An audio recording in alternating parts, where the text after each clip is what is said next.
Hello guys, welcome back to my YouTube channel. It's me Gautami. ఈరోజు బెండకాయ fry తక్కువ నూనెతో ఎలా చేసుకోవాలో చూద్దాం. ముందుగా బెండకాయ ముక్కల్ని ఇలా మీడియం సైజులో కట్ చేసుకోవాలి. ఇప్పుడు స్టవ్ ఆన్ చేసుకొని స్టవ్ పైన కళాయి పెట్టుకోవాలి. తర్వాత అందులో ఒక 2 స్పూన్ల ఆయిల్ యాడ్ చేసుకోవాలి. దీనికోసం 2 స్పూన్స్ ఆయిల్ అయితే సరిపోతుందండి. నేను ఇక్కడ 300 గ్రామ్స్ బెండకాయలు తీసుకున్నాను. ఇప్పుడు ఆయిల్ మరిగిన తర్వాత మనం కట్ చేసుకొని పెట్టుకున్న ముక్కల్ని తీసుకొని ఆయిల్లో ఫ్రై చేసుకోవాలి. ఈ బెండకాయ ఫ్రైకి మనం మూత పెట్టకూడదు, ఎందుకంటే మూత పెట్టడం వల్ల వాటర్ అనేది అందులో మాయిశ్చర్ లాగా వచ్చేస్తుంది. అలాగే ఇప్పుడు ముక్కలు వేసిన తర్వాత బాగా కలుపుకోవాలి. ఈ బెండకాయ ముక్కల్ని ఓన్లీ ఆయిల్లో మాత్రం ఫ్రై చేస్తే సరిపోతుంది. సాల్ట్ కూడా వేయకండి, సాల్ట్ అది తర్వాత యాడ్ చేద్దాం. ఇప్పుడు దీనికోసం వెల్లుల్లి కారం రెడీ చేసుకుందాం రండి. వెల్లుల్లి కారం తయారు చేసుకోవడానికి ముందుగా నేను ఇక్కడ మిక్సీ గిన్నెలో 1 స్పూన్ జీలకర్ర, 1 స్పూన్ ధనియాలు, అలాగే ఒక 4-5 పచ్చిమిర్చి, వెల్లుల్లి రబ్బలు ఒక 8, అలాగే కొంతమంది కరివేపాకు తినడానికి ఇష్టపడరు కదండి, అలాంటి వాళ్ళ కోసం నేను కరివేపాకుని ఇందులో యాడ్ చేస్తున్నాను. ఏమవుతుందంటే కరివేపాకు పౌడర్ అయిపోతుంది కాబట్టి తినడానికి వీలుగా ఉంటుంది. నేను దీన్ని గ్రైండ్ చేసేసుకున్నాను. అలాగే బెండకాయలు కూడా బాగా వేగిపోయాయండి. చూసారా, కొంచెం కూడా ఆయిల్ అనేది లేదు. అసలు ఎంత బాగా వచ్చిందో.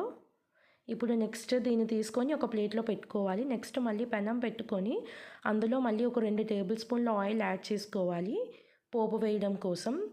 ఇందులో ఈ ఆయిల్ బాగా మరిగిన తర్వాత దీనిలో వచ్చేసి మనం పోపుని యాడ్ చేయబోతున్నాం.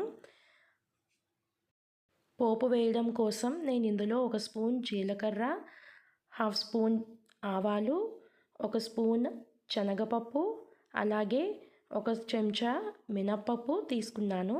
నెక్స్ట్ వచ్చేసి ఒక 4 వెల్లుల్లి రబ్బలు, అలాగే ఒక 3 ఎండుమిర్చి యాడ్ చేసుకుంటున్నాను, కరివేపాకు కూడా.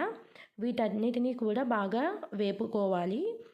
ఇవి బాగా వేగిన తర్వాత దీంట్లో సన్నగా తరుముకున్న ఒక ఆనియన్ తీసుకొని యాడ్ చేసుకుంటున్నాను.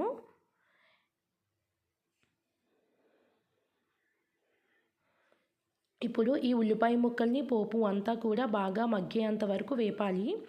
చిన్న సాల్ట్ యాడ్ చేసుకోవచ్చు ఉల్లిపాయ ముక్కలు బాగా మగ్గడానికి.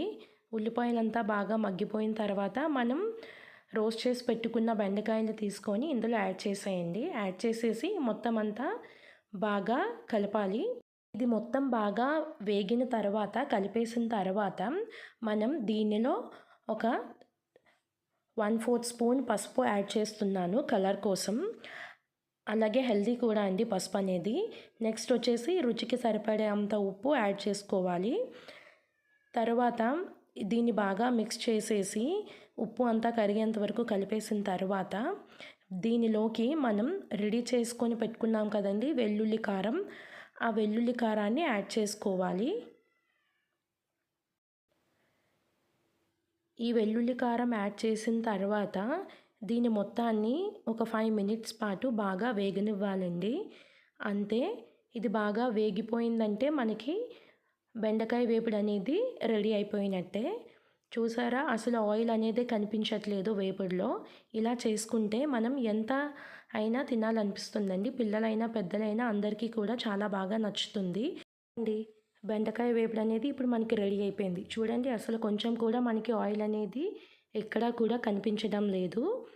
దీన్ని ఇంకా ఎవరైనా సరే బాగా ఇష్టంగా తింటారు.